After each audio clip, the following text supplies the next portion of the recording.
Hello and welcome to AAU Talks on AAU TV, the voice of higher education in Africa. I'm here on the campus of University of Ibadan in Nigeria under the aegis of the Pedagogical Leadership in African Workshop Training, which is currently ongoing. And I have with me a dean of one of the faculties who is going to talk more about the training and more precisely on educational issues here in Nigeria. Before I introduce my guest for today, let's go for a short break.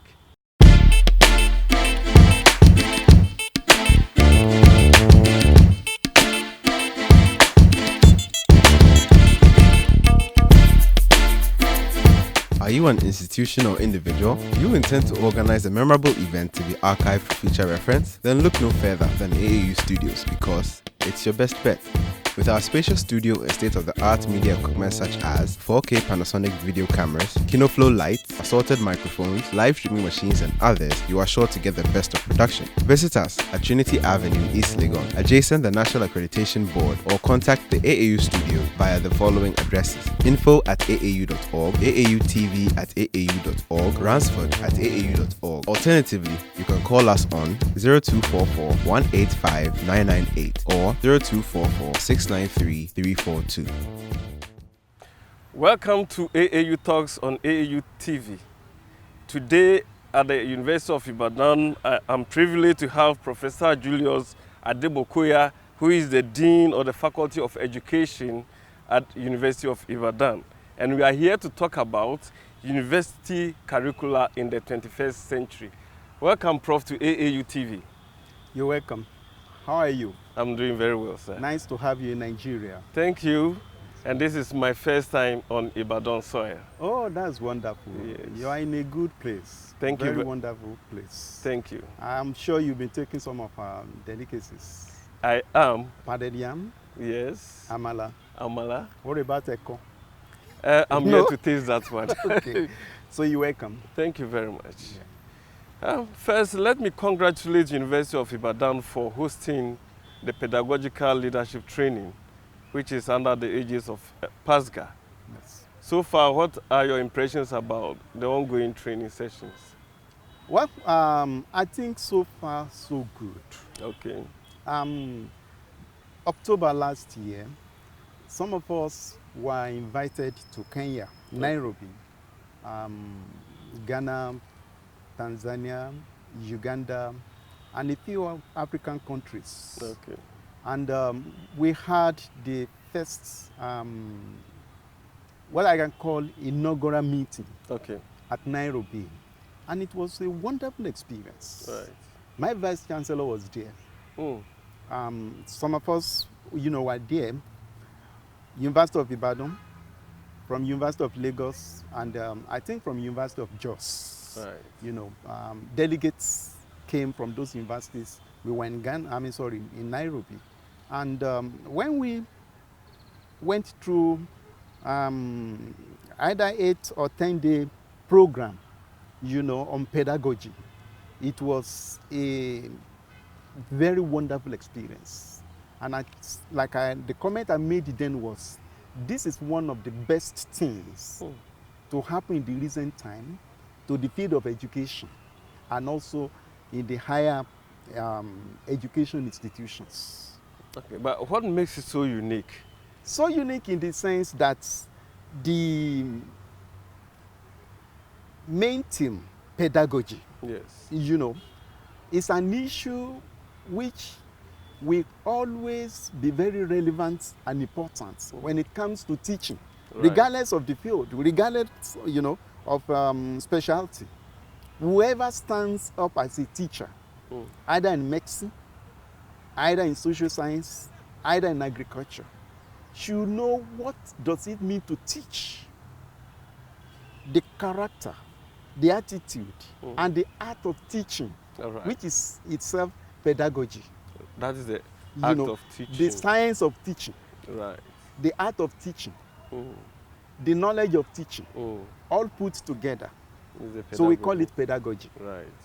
So it means whatever a teacher does to make sure that he delivers precisely, vividly, what's supposed to be delivered in terms of content, in terms of practice, in terms of theory, and that the learners are able to understand fully.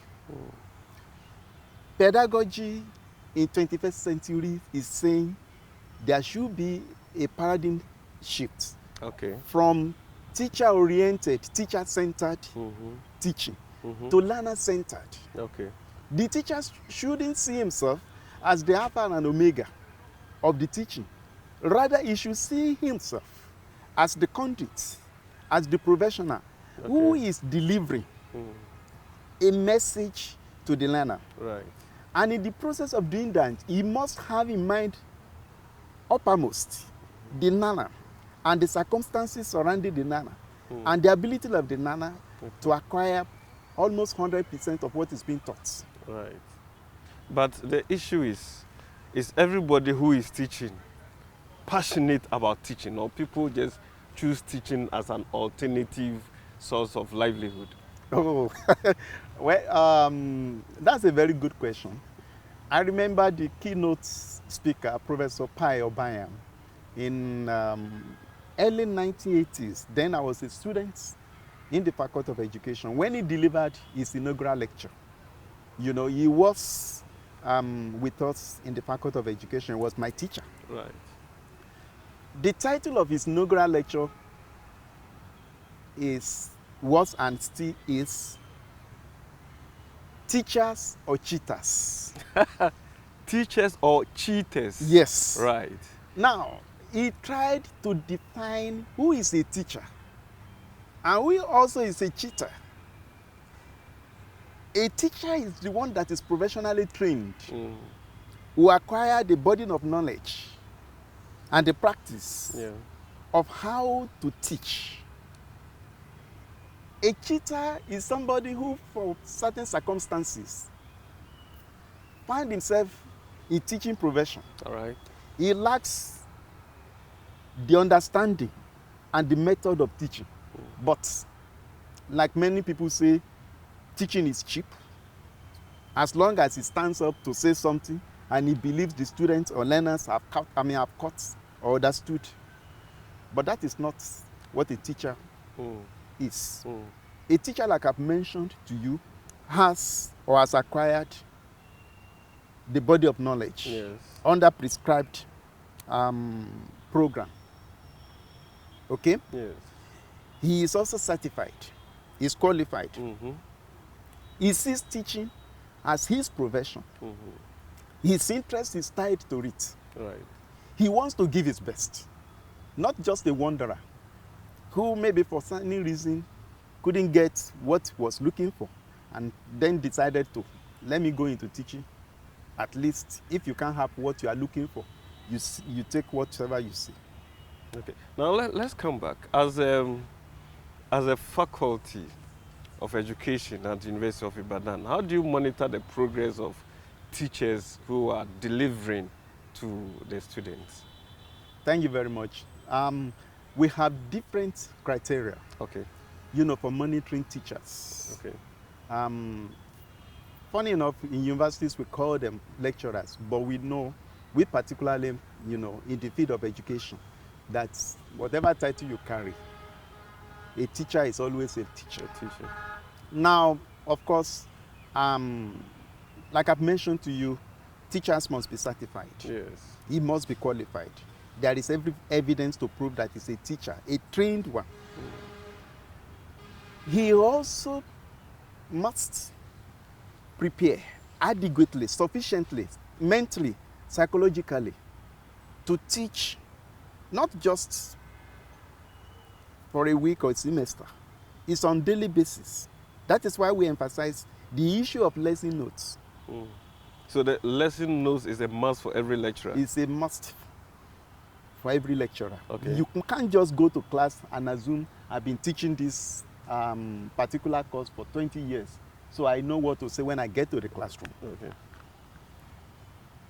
In 21st century, don't forget, your own students might have few minutes before the class Googled and discovered new developments, Yeah.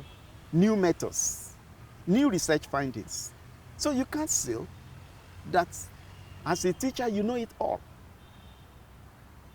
So you must be prepared. Yes, but then still comes back to the question of how do you monitor? Fine. Yes. You know, as a faculty, for instance, in my own faculty, we have 10 departments Okay. and a center. Right. We have different specializations. You know, guidance and counseling, special education, adult education, educational management, human kinetic and net education, social work, so on and so forth. Each department or center has a head in the name of a director or head of department. Right. So it's the job of the head of department. But again, you also find out that in each department, there may be units. Right. So we also have unit health. So the responsibility of the unit health or the head of department is to make sure that courses are allocated to qualified specialists. I've mentioned two things, qualified specialists. Yes. You know, I didn't just pick the words. Randomly. Yes. You are not just a specialist, you are also qualified. And you are not just a qualified fellow, you are a specialist in that field. Yeah. So that, of course, is an issue. But like I've mentioned, we have leaders, Yes. including the unit heads, including the head of department. In my own university system, once you are a professor, or even less than that, maybe a reader or an associate professor or a senior lecturer, you take the responsibility of a mentor. Okay. So part of mentoring, of course, is that you see, you look into, you supervise, you motivate, you encourage, you guide Yes. younger lecturers under you. Okay? Ask him once in a while, how are you finding your teaching? What are you doing? Okay? Time to time, each unit meets. They do this in the name of seminars. Okay. They do this in the name of unit hearing, activities like that. Okay. Where we rub minds together. And leaders encourage, supervises the younger ones. Okay. And if there is any issue there, the leaders monitors, corrects, Okay. and also encourages them, you know, how to grow and how to go, you know, getting things better. All right. So in giving me these processes, something comes to mind. What is the university policy on staff training? Well, the university policy, so to say, on staff training is that nobody should remain static. Okay. In other words, even if you are a professor, that does not mean you don't have any need for you to keep on learning and improving. Okay? Not really policy per se, but you know, a practice that has become a tradition. Okay. Okay? So the university has different avenues, you know, for sources of funds to ensure that at every cadre, lecturers or teachers always aspire to go for training, aspires to go for conferences, aspires to, you know, engage in research activities. Okay. And through those activities, they keep on training, you know, brushing up themselves, Okay. and getting abreast of new development in their own specific fields. Okay. Viewers, this is AAU Talks on AAU TV, the voice of higher education in Africa. We are here at the University of Ibadan, and the topic is University Curricula in the 21st Century. I am talking to Professor Ademokoya. Please stay tuned in. We are going for a short break. You may not have heard about us, but we have heard about you. You've been searching for a new kind of university that matches your ambition. Our world-class education is renowned but there is more to us. Meet the university in Ghana that is transforming Africa. One that is nurturing a new generation of ethical, entrepreneurial leaders. One that offers scholarships thanks to the Massacre Foundation, so that you can be part of our community of students who stand for integrity, discipline, and excellence. There is only one such university, only one, where 100% of graduates receive job offers or graduate school admissions. You may not have heard about us, but we have heard about you. You are Africa's future, and we are Ashesi University College.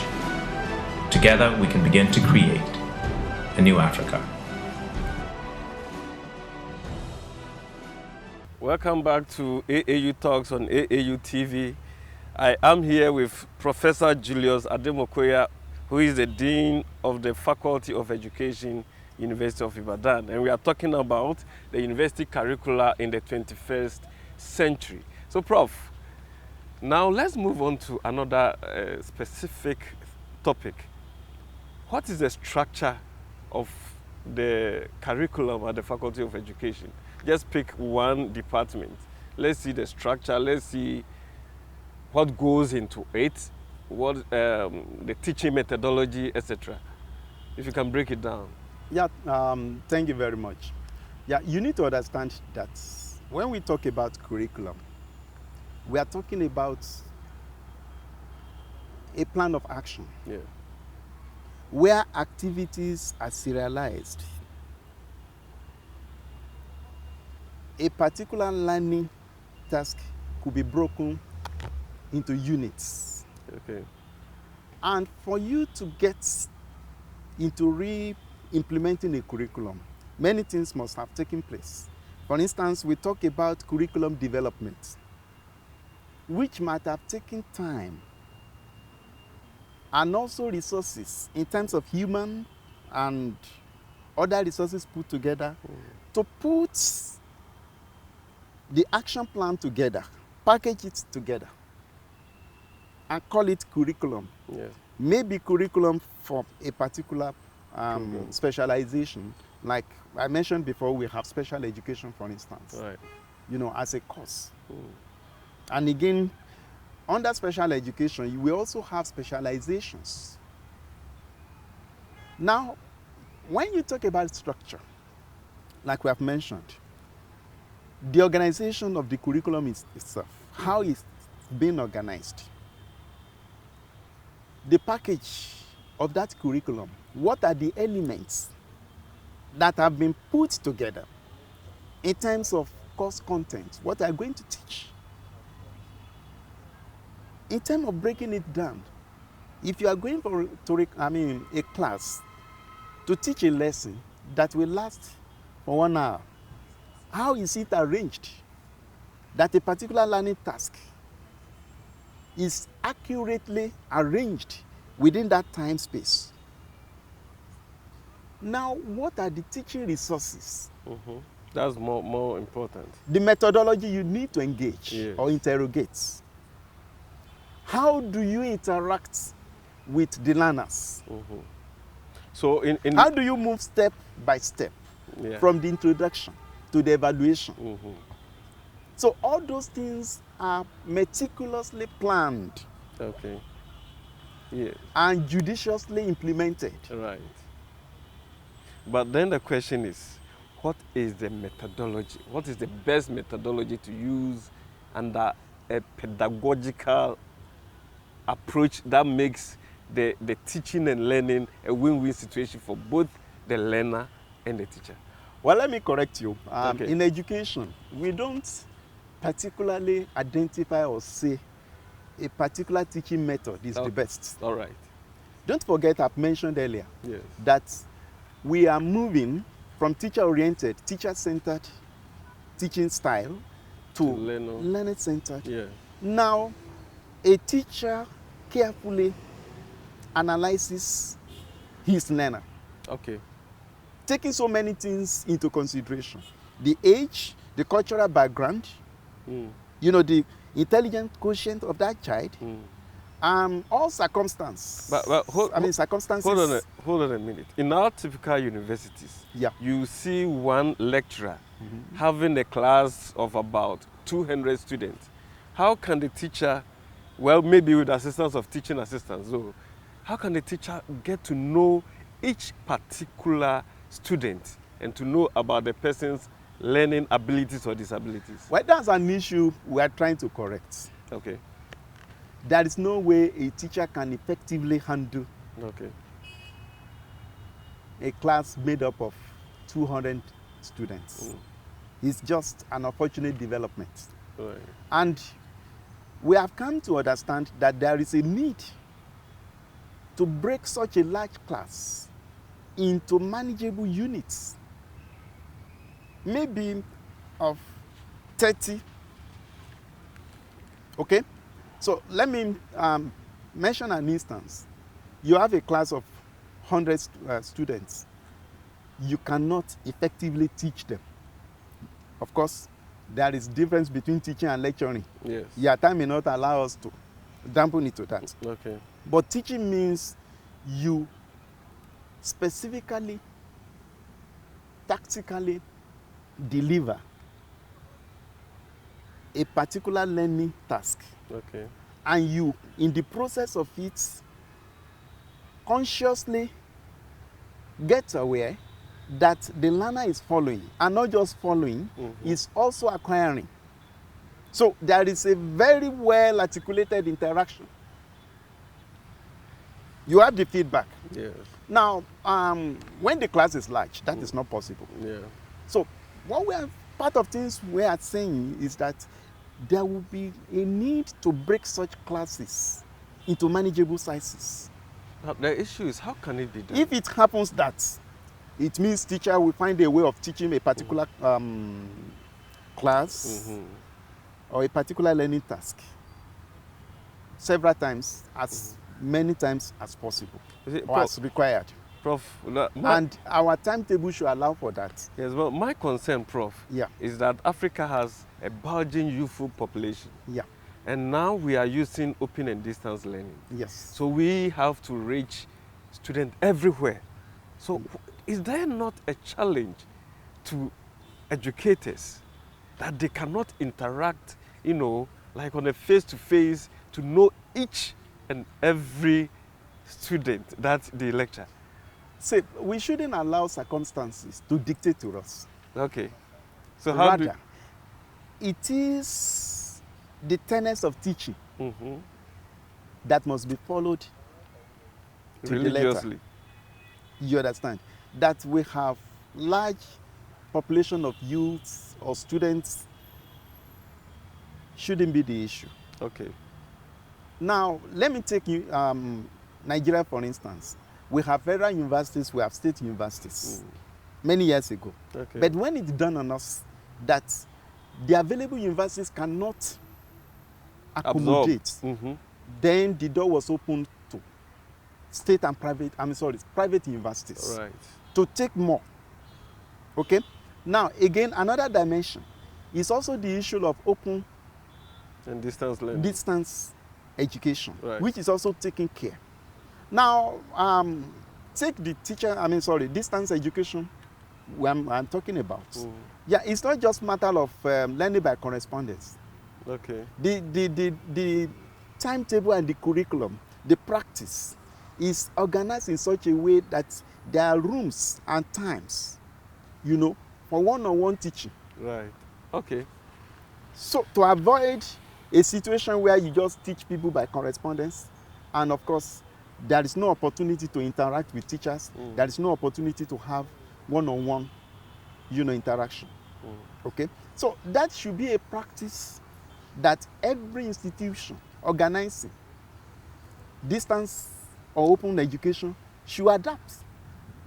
There is room for, reaching large crowd elsewhere, either through radio, television, or whatever. But then, a very important aspect of that program says for a period of 3 weeks, 4 weeks, students must be gathered, stationed in a particular place where they have the opportunity of interacting on one-on-one, Okay.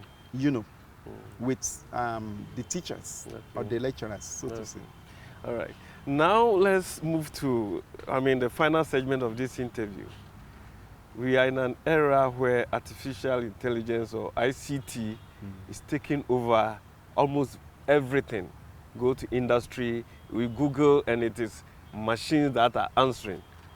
Is there not a challenge to the teaching profession that you review your curriculum maybe once every 5 years, but within that 5 years, so many things might have changed? Is that not a challenge to education? Well, it shouldn't be a challenge. Rather, it's an enhancement. It's an enhancement? Yes. Okay. You know, well, maybe in the past, before the emergence of, ICT, one could be convenient to say, we may not have any need to review curriculum until the next 5 years, but not in our age, 21st century, where new discoveries are made every day, and once they are made, it's on the, on the internet. So there is a need for us this time around to keep on reviewing. This is where individual lecturers or teachers must keep abreast of recent developments in his or her own field. Like I've mentioned to you before, if there is a tenet of education that if your own student knows more than you, then you have no job teaching. But then, you see, do lecturers have the leeway? Because once you have developed the curriculum, it's approved by the academic board. Do you have the leeway to vary the curriculum? There is no curriculum that forecloses or stops individual lecturer from, keeping on researching, interacting and making use of what we call teaching aids, especially, the ICT. Okay, this is where individuals' ingenuity comes into form. Even when we have a curriculum that lasts for 2-3 years, it is necessary for every teacher to make sure that when he goes to the class, he is fully prepared with the knowledge of recent ICT materials that will be useful in teaching, to enhance his teaching, and also have a knowledge, of how to adapt or to use, even in many African places or universities where we may not have money to buy some teachers, teaching resources, in terms of teaching aids and all those things. Either they are not available or there are no fund, or even the manpower has, we have the problem of manpower. A teacher should know that his teaching ability is not complete until he has a good grip of what are the newest ICT materials and how to make use of them to enhance his teaching skill and teaching arts. Okay. So viewers, with this prescription from Professor Ademokoya, who is the Dean of the Faculty of Education, we have come to a very exciting end of AAU Talks, where we have discussed the university curriculum in the 21st century. Stay tuned in for other programs on AAU TV. Take care and bye.